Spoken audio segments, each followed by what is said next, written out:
Hi there, I'm Rodrigo from DJ Tech Zone, and today we are looking at the brand new DJM-450 mixer from Pioneer DJ. It's a brand new mixer, a 2-channel mixer from Pioneer. It's a mixer that brings the features like the sound color effects and the beat effects from the 900 Nexus 2 mixer, so the DJM 900 Nexus 2 Pioneer DJ professional mixer, down to a more affordable product, the DJM 450. So you get for a very affordable price, more or less $700 euros, you get a top quality, top notch Pioneer DJ mixer with Pioneer DJ quality. It's a full metal mixer and with a lot of options on it. We're going to review those options one by one and see what this fantastic mixer can do. Many of the things that a DJ nowadays is looking in a mixer is flexibility. So can I hook up my computer to it? Can I hook up my FX units to it? Do I have a decent aux input for additional audio input, and so on?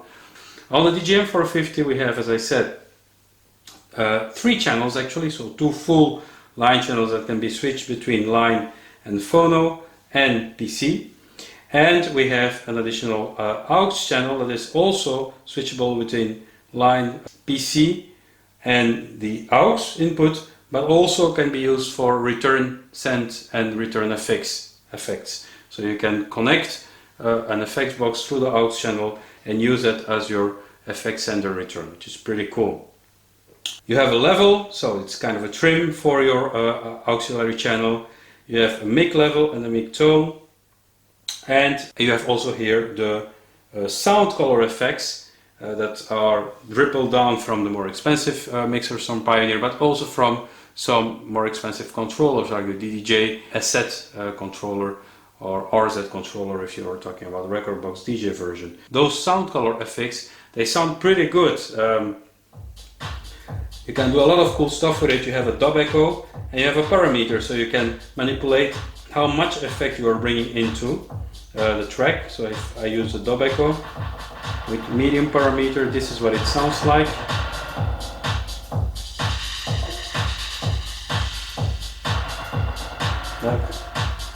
I can go all the way up,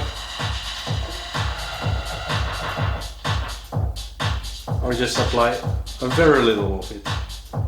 We also have a sweep,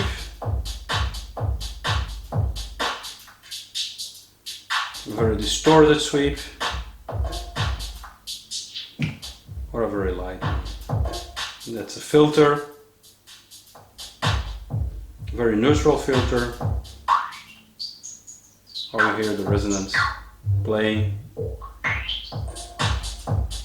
And then finally we have a noise.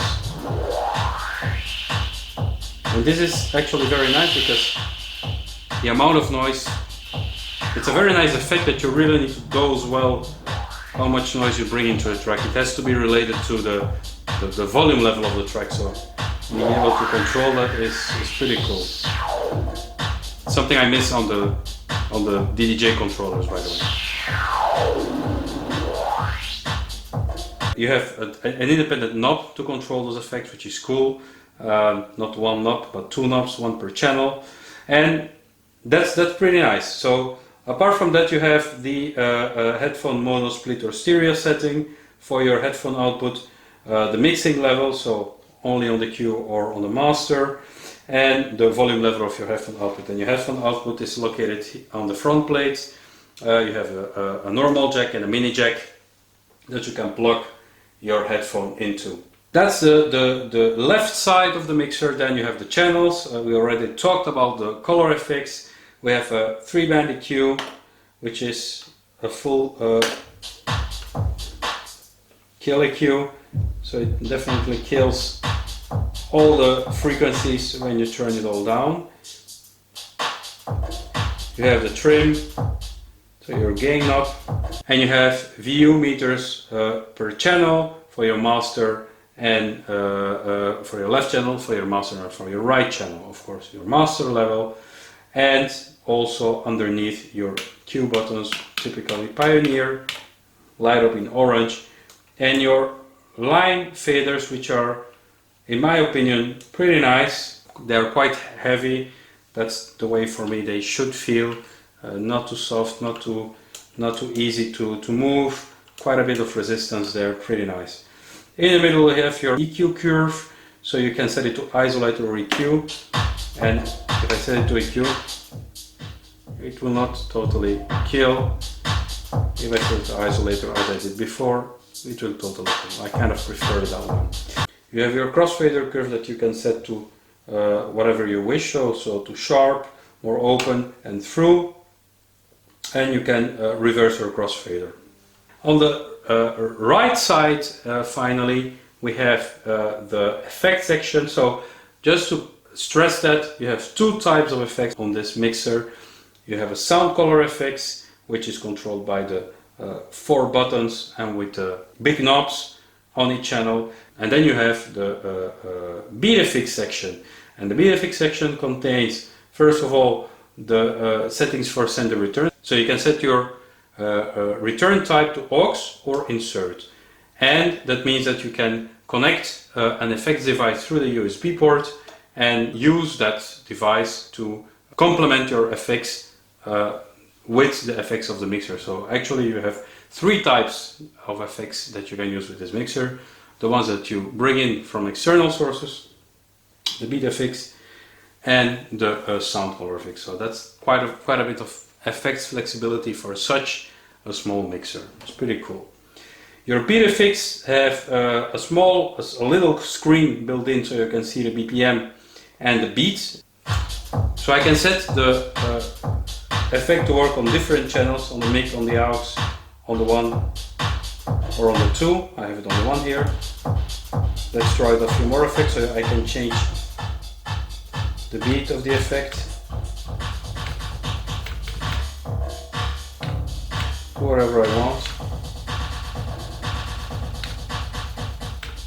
You have to figure out what sounds best, of course. Spiral, reverb,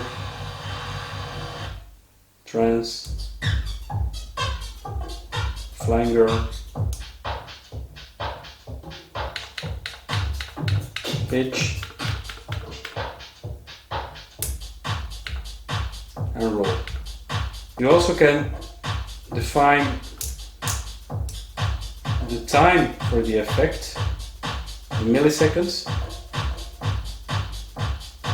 so you can really fine-tune how your effect will sound.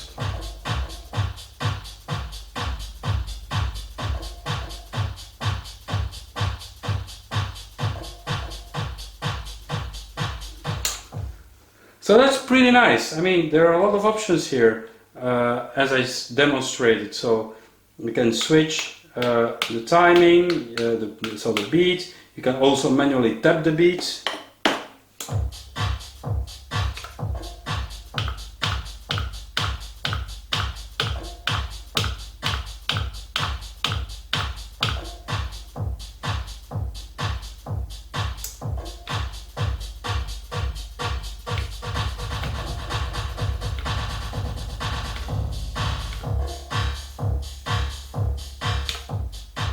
It's pretty cool. Lastly, the fader is a Magwell fader that you have in there, which is a pretty high quality fader, and it will please, well, different types of DJs. I mean, house DJs, techno DJs don't use their crossfader much. Scratch DJs will find a nice fader here to play around with. So that's and to play with. That's very nice.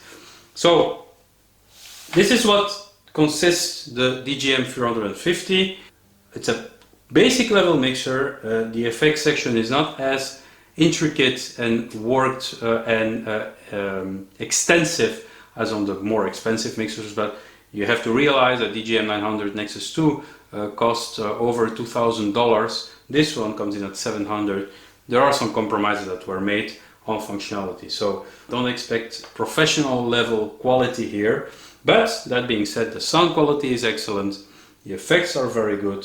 It's more than enough to get you started, and the fact that you can connect your turntables and use the DVS or Recordbox DVS, which comes bundled with this mixer, is another plus. So you have the possibility to use it as a standalone mixer with the media players or turntables in standalone mode, so analog vinyl with independent USB keys, or you can connect the whole system to Recordbox and use it as a Recordbox MIDI setup, and use the players and the mixer as a full digital MIDI setup that plays straight from your computer and that plays or through DVS with the DVS module, or simply through MIDI, through HID, playing the content of what's on the computer. Let's look at inputs and outputs on the back, because that's also important when you're